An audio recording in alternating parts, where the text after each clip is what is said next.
There are certain things that we discuss with the world, there are certain things we do not.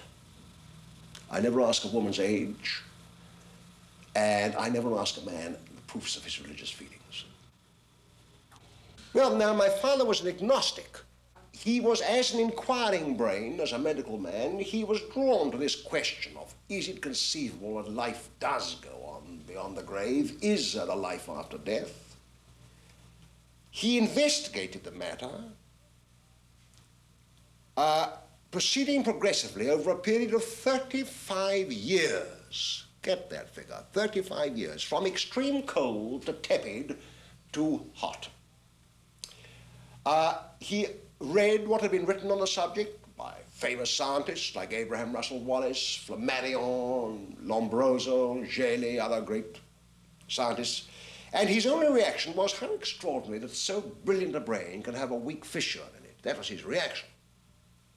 He went to seances and came away less convinced than ever. But bit by bit, as he read this immense literature, and he investigated more and more deeply, and he came up against things which he was not able to explain, either by fraud or by telepathy, he realized the possibility that there might be truth in this tremendous subject.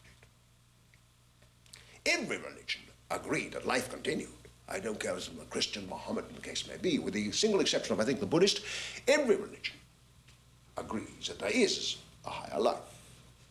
The great quarrel was, to his mind, was it possible to communicate with that life? At the end of 35 years, he got his proof. And that took a lot. A lot of proving to the brain of a man like Sherlock Holmes.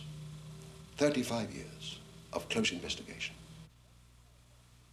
Once my father had received into his own scientific mind, his own scientific satisfaction, complete proof of this life after death.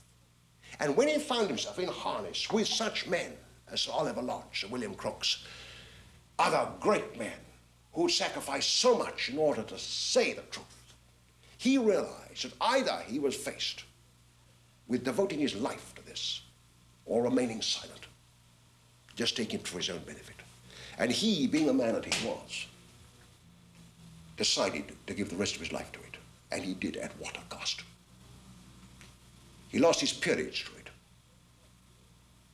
The government decided that his peerage, which was long overdue, should not be rewarded to a man who preached life after death, because it might look as though the British throne and the British government were approving of the message. He devoted his fortune to going all over the world, to lecturing to people, telling the bereaved. He never thought of himself. And my mother, bless her heart, supported him, though she knew what the sacrifice would be. And these two people made every sacrifice that was possible. Worst of all to my father was that his great friends, men of his own mental caliber, the big man, the man of the Churchillian stamp, they didn't understand how Conan Doyle, the sportsman, the military prophet, the writer, could devote his life to going about preaching that it was possible to communicate with the dead.